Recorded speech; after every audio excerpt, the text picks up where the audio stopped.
हरियाणा विधानसभा लेके जिस तरह से आपने देखा कि लोकसभा चुनाव के नतीजे आए, हरियाणा के अंदर एक तरफा कांग्रेस पार्टी के पक्ष में लहर चल रही है। चौधरी भूपेंद्र सिंह हुड्डा जी के नेतृत्व में आज हरियाणा का आम जनमानस कांग्रेस पार्टी की ओर देख रहा है और बड़ी उम्मीदों के साथ देख रहा है, क्योंकि उन्होंने 10 साल का कांग्रेस का शासनकाल देखा है। चौधरी भूपेंद्र सिंह हुड्डा जी के मुख्यमंत्री रहते हुए उनका शासनकाल देखा है और 10 साल का भाजपा का शासनकाल देखा है। जब वो तुलना करते हैं तो दक्षिण हरियाणा की बात हो या समूचे हरियाणा में विकास की बात हो, विकास जो है वो चौधरी भूपेंद्र सिंह हुड्डा जी के और कांग्रेस के शासनकाल में ही हुआ था। चाहे वो शिक्षण संस्थानों की बात हो, चाहे उद्योगों को लाने की बात हो, या बिजली के बड़े बड़े बिजली उत्पादन के संस्थान लगाने की बात हो। आज हरियाणा के अंदर बिजली के घोषित कट हैं।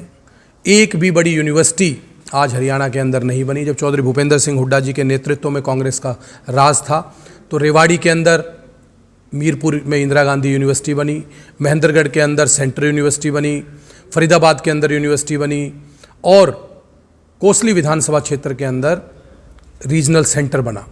भगत फूल सिंह विश्वविद्यालय का रीजनल सेंटर यहाँ बना। लेकिन 10 साल के आप भाजपा का कार्यकाल देखेंगे तो आपको केवल जुमलों के अलावा, झूठे वादों के अलावा कुछ दिखाई नहीं देगा। आज जो चौधरी दीपेंद्र सिंह हुड्डा जी के नेतृत्व में हरियाणा में भाजपा से जो हिसाब मांगो यात्रा चल रही है, हरियाणा की जनता ने इसे एक जन आंदोलन का रूप दे दिया है। आज हरियाणा के नौजवान, बुजुर्ग, महिलाएं और 36 बिरादरी चौधरी भूपेंद्र सिंह हुड्डा जी के साथ साथ भाई दीपेंद्र सिंह हुड्डा जी को उम्मीदों की निगाहों से देख रही है और उन्हें विश्वास है कि उनकी उम्मीदों को आज कोई पूरा कर सकता है तो वो हुड्डा साहब ही पूरा कर सकते हैं। आज दीपेंद्र जी के नेतृत्व में जिस तरह का जनसैलाब कल नांगल चौधरी में उमड़ा और आज भी चाहे वो फिरोजपुर झिरका और बल्लभगढ़ की बात है, वहाँ पे कार्यक्रम है। लगातार इस प्रदेश का नौजवान चौधरी दीपेंद्र सिंह हुड्डा जी के नेतृत्व में कांग्रेस पार्टी में आस्था जता रहा है और आने वाला समय कांग्रेस का है।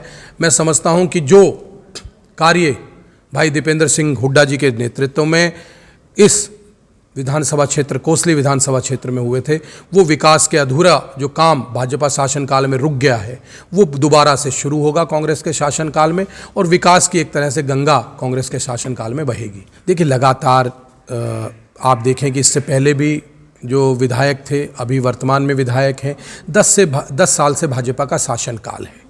मैं एक ही बात कहना चाहता हूं कि रीजनल सेंटर हमारे यहाँ है, उसको यूनिवर्सिटी का रूप दिया जा सकता था। अच्छे काम करने वाले को हमेशा तारीफ मिलती है, लेकिन 10 साल में उस रीजनल सेंटर को बढ़ाने के लिए कोई काम नहीं हुआ। कांग्रेस का शासनकाल आएगा, 2 महीने के बाद नवंबर में जब कांग्रेस की सरकार आएगी तो इसको विश्वविद्यालय का दर्जा भी कांग्रेस पार्टी और भाई दीपेंद्र सिंह हुड्डा जी देंगे। आप विकास की बात, आप ये देखिए कि आज पालावास के अंदर राष्ट्रीय राजमार्ग जा रहा है, प्रदेश का भी राजमार्ग है, वहाँ पे आज तक फ्लाईओवर नहीं है। महीने में अनेक दुर्घटनाएं होती हैं, अनेक नौजवानों को, लोगों को अपनी जान से हाथ धोना पड़ता है। आज तक वहाँ फ्लाईओवर का निर्माण नहीं हुआ। आप देखिए बिलासपुर से लेके पाटौदा तक रोड की क्या हालत है। आप देखिए राजपुरा से पटौदी हिली मंडी से शुरू होता है और यहाँ गुड़ियानी तक क्या सड़कों की हालत है। आप चारों तरफ देखिए, कोसली के इर्द गिर्द आप गाँव में जाएंगे किस तरह से सड़कों की हालत है। 10 साल से बार बार बात करते हैं डबल इंजन की सरकार की। आज कोसली का नौजवान बेरोजगार है, वो रोजगार चाहता है, मूलभूत सुविधाएं चाहता है। आज गांव के सरपंच नाराज हैं, गांव की जनता नाराज है, आज बुजुर्ग नाराज हैं, आज महिलाएं नाराज हैं। आज रसोई गैस का चूल्हा जलाना मुश्किल हो गया, 1000 रुपये से अधिक रसोई गैस का सिलेंडर है, पेट्रोल के दाम बढ़ते हैं। आज नौजवानों के लिए लाइब्रेरी में जाना पड़ता है, प्राइवेट लाइब्रेरियों में कोई बैठने का संस्थान नहीं है। अगर कांग्रेस की सरकार आएगी तो यहाँ पे बच्चों के बैठने के लिए सुविधाएँ होंगी, क्योंकि कांग्रेस पार्टी हमेशा नौजवानों के हित में सोचती है। देखेंगे कि शिक्षण संस्थानों के नाम पे यहाँ पे पिछले 10 साल में कोई भी शिक्षण संस्थान नहीं आया। चाहे यहाँ पे इंजीनियरिंग कॉलेज की बात हो, डिग्री कॉलेजों की बात हो, चाहे गुरावड़ा का कॉलेज हो, चाहे कोसली का कॉलेज हो, चाहे रीजनल सेंटर की बात हो, ये कांग्रेस के शासनकाल में ही खुले। आज विकास के नाम पे पिछले 10 साल में एक ईंट भी इस इलाके में नहीं लगाई गई। मैं कांग्रेस पार्टी का एक अनुशासित सिपाही हूँ। मैंने अपना पूरा जीवन कांग्रेस पार्टी के लिए ही समर्पित किया हुआ है। मैंने संगठन में पिछले 25 सालों से संगठन के एक सामान्य कार्यकर्ता के रूप में मैंने अपने जीवन की शुरुआत की और लगातार पार्टी के लिए काम कर रहा हूँ। पार्टी के आदेश पर ही पार्टी का आदेश होगा तो मैं कौसली विधानसभा क्षेत्र से चुनाव लड़ूंगा।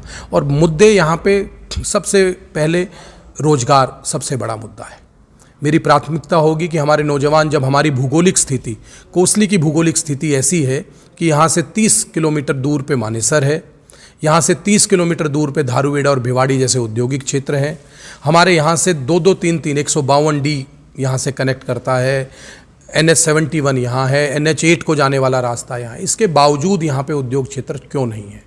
हमारी सबसे पहली प्राथमिकता होगी कि हरियाणा का सबसे बड़ा औद्योगिक क्षेत्र हम कोसली में स्थापित कराएं, ताकि यहाँ के नौजवानों को रोजगार मिल सके।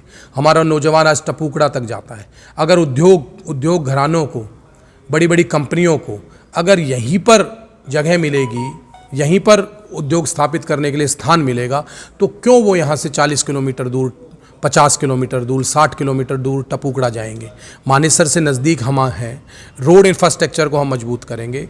सबसे बड़ी प्राथमिकता है गाँव के सर्वांगीण विकास की। जिस गांव में जाएं, उस गांव की मूलभूत समस्याएं क्या है, ये हम पहले से अपना मैनिफेस्टो तैयार करेंगे। क्या समस्याएं हैं, उन समस्याओं को ध्यान में रख के अपना मैनिफेस्टो तैयार करेंगे और वादा नहीं करेंगे, एक संकल्प पत्र को तैयार करके उसको पूरा करेंगे। सबसे बड़ी प्राथमिकता हमारी लोगों को रोजगार देना और गांव के अंदर मूलभूत सुविधाओं को तैयार करना, चाहे वो बारात घर की बात हो, गलियों की बात हो, गांव के अंदर सार्वजनिक स्थान पर बैठने की बात हो। आज भी ऐसे ऐसे हमारे गांव हैं कि जहां पे चौपाल भी आज मजबूत नहीं है। कोई भी मेडिकल कैंप लगाना हो तो कोई सार्वजनिक स्थान नहीं है। बहन बेटियों की शादियों के अंदर कोई सार्वजनिक स्थान नहीं है, कोई बढ़िया बारात घर नहीं। तो हमारी प्राथमिकताएं होंगी। सबसे बड़ी प्राथमिकता हमारा रोजगार है कि हमारे हर नौजवान को रोजगार मिल सके। आप लगातार जनता के बीच जा रहे हैं, कांग्रेस पार्टी के प्रचार प्रसार में जुटे हुए हैं, कैसा समर्थन हो रहा है? बहुत जन समर्थन मिल रहा है, नौजवानों का भरपूर साथ मिल रहा है लगातार, क्योंकि पिछले 10 सालों से क्षेत्र उपेक्षित है और क्षेत्र की जनता चाहती है कि हमारे हित की बात करने वाला, हमारे मुद्दों की उठाने वाला और कांग्रेस पार्टी में आस्था रखने वाले नौजवानों की संख्या लगातार बढ़ रही है। कोसली विधानसभा क्षेत्र का नौजवान रोजगार चाहता है, विकास चाहता है और एक ऐसा नुमाइंदा चाहता है जो उनके अधिकारों की लड़ाई को मजबूती के साथ लड़ सके।